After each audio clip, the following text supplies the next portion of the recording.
Pengalaman ketiga Romo ini agak-agak mengerikan. Ketika saya masih jadi pastor muda, saya ditugaskan di pedalaman Sumatera, antara Lampung dan Palembang. Itulah tempat bertugas saya. Sebagai pastor yang masih muda, ada 24 stasi yang harus dirawat. Pastornya cuma 2. Jadi kami misa minggu itu dari hari Jumat. Anda bayangkan, Jumat itu sudah mulai misa untuk hari Minggu. Karena saking banyaknya stasi dan saking jauhnya tempat. Dan di Sumatera di tempat banyak hutan-hutan sawit, masih ada hutan-hutan tropis yang harus dilewati. Suatu hari, di tengah hutan itu, ketika dalam perjalanan, ada satu orang usia 20 tahunan lah, laki-laki. Dia itu, saya pakai motor ya pelan-pelan karena jalannya jelek. Tapi dia itu tiba-tiba muncul saja dari semak belukar dan dia hanya mengenakan segitiga putih. Dia hanya menggunakan celana dalam. Lalu dia itu, waduh kok ada orang telanjang pikir saya di sini. Lalu dia itu cuma meringis senyum melihat saya yang sedang berkendara susah-susah tanjakan itu. Dia cuma bilang begini, Pastor mau mengusir saya. Saya nggak pernah bayang sebelumnya. Karena itu stasi yang sangat jauh, saya belum pernah ke sana. Dan saya niatnya hanya ingin minum kopi sebelum pelayanan Ekaristi yang jauh. Saya ingin ngaso, istirahat sebentar.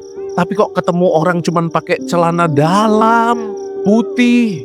Lalu senyum gitu ya, brewoan, rambutnya gondrong. Pastor mau mengusir saya. Jadi saya sendiri bingung, kenapa kok dia bisa tahu saya pastor, padahal saya belum pernah ke sana. Lalu apa yang terjadi? Ya saya nggak ambil pikir ya, mungkin dia pernah ketemu saya di mana gitu ya. Saya juga aneh di tengah hutan. Lalu saya melanjutkan perjalanan dan sampai di rumah. Ternyata itu rumah kakak orang yang tadi pakai segitiga biru itu ya. Apa yang terjadi saudara-saudara? Kakak perempuannya bercerita, Pastor, setiap kali kami doa rosario di malam hari, rambut saya pasti ditarik berdiri. Yang benar, kita lo baru lulus kampus teologi terbaik di Indonesia. Kita nggak percaya itu omong-omong seperti itu. Iya pastor kok nggak percaya? Betul pastor, dan di kamarnya selalu ada bau busuk. Sudah dipel, disemprot, tapi baunya nggak pernah hilang pastor. Yang benar. Jangan-jangan memang dia jarang mandi aja. Orang tadi saya lihat dia pakai celana dalam aja pergi ke hutan. Mungkin celana dalamnya nggak diganti-ganti. Saya masih rasionalisasi. Sampai ketika yang punya rumah setelah memberikan kopi kepada saya, dia bilang, Pastor kalau bisa rumah saya diberkatilah. Kayak enak pula hatiku ya. Sudah ku minum kopinya, ku makan snacknya. Dia minta berkat masa tidak dilayani. Ya sudahlah, kita layani saja. Baru saya pakai stola, baru mau percikan Tuhan, berkatilah rumah ini. Anda tahu, yang gondrong tadi itu berlari sambil mengatakan tidak.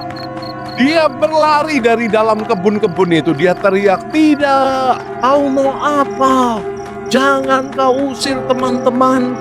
Katanya, merindinglah bulu kuduk saya. Dari mana dia tahu kami mau pemercikan, mau pakai air suci? Kok dia tahu? Lalu dia mulai meracau aneh-aneh. Pintu kami sudah ditutup 2000 tahun yang lalu. Sekarang kami akan buka pintu yang baru. Mulai dari Amsterdam, katanya. Amsterdam. Saya itu nggak habis pikir kenapa. Baru setelahnya saya, Amsterdam, Belanda adalah negara Eropa pertama yang melegalkan aborsi. Melegalkan perkawinan suci. Melegalkan banyak. Yang pertama kali meninggalkan agama menjadi sangat sekuler. Belanda. Baru saya nyambung gitu ya. Dan ketika mau diberkati, dia teriak-teriak. Karena dia lihat stola saya. Saya tahu itu lambang apa. Saya tahu itu lambang apa. Lambang apa? Ayo, lambang apa gitu. Padahal hati saya deg-degan itu. Nah, iki setan tenanan aku piye iki? Hati saya deg-degan. Dia bilang, saya tahu itu lambang apa. Lambang apa? Lambang dia, katanya. Dia siapa? Dia. Dia siapa? Dia, katanya ya. Dengan suara yang berubah-berubah. Jadi seperti ada beberapa kepribadian di dalam diri orang itu. Dan yang paling mengherankan ketika sudah mulai pemercikan, dia harus dipegang oleh beberapa orang. Dan itu mengerikan sekali. Itu kena air suci, teriak-teriak dan akhirnya terhempas. Itu pengalaman yang saya nggak tahu ya, saya nggak tahu. Sampai hari ini saya berusaha untuk memahami. Tapi kurang lebih itu jadi cerita awal di mana saya berjumpa dengan realitas yang lain. Realitas yang lain itu namanya malaikat dan iblis.